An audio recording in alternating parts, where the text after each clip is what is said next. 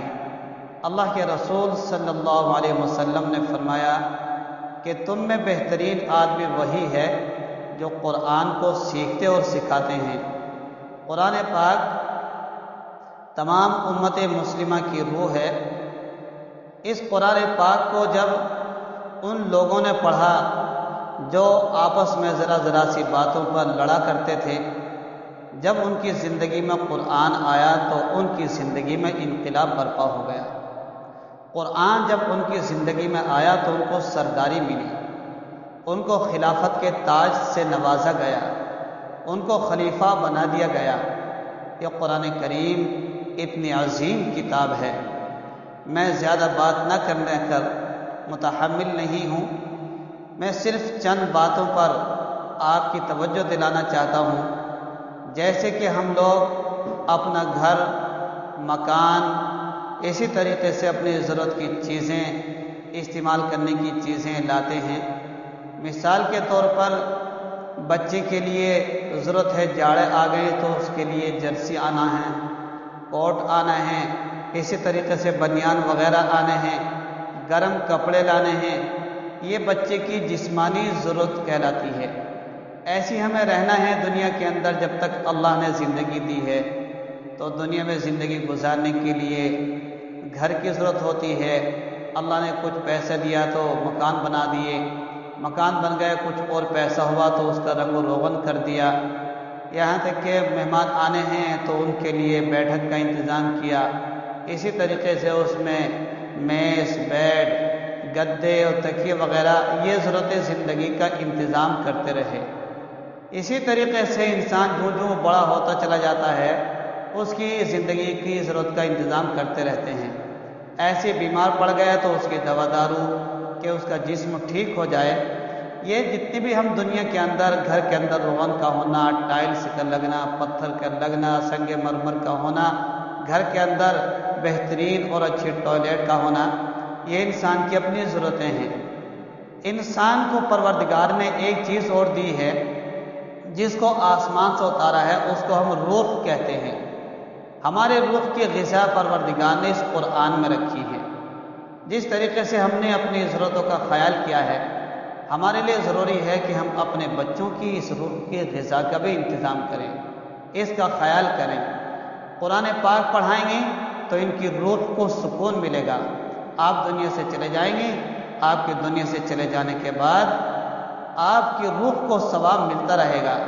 یہ بچہ آپ کے جانے کے بعد دنیا سے آپ کے لیے دعا کرے نہ کرے، لیکن جب بھی قرآن پڑھے گا ہر لفظ کا ثواب آپ کو ضرور ملتا رہے گا۔ اس میں آپ کا بھی اپنا بھی فائدہ ہے اور بچے کا بھی فائدہ ہے۔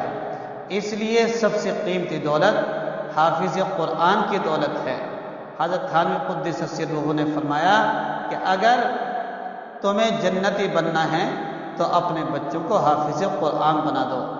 جس گھر کے اندر قرآن کا پڑھنے والا نہیں ہوتا وہ گھر ایک ویران اور کھنڈر کی مانند ہوتا ہے، اور جب قرآن کے پڑھنے والے جس گھر میں ہوتے ہیں اس گھر کے اندر چاہے کچھ ہو نہ ہو لیکن وہ گھر آباد کہلاتا ہے۔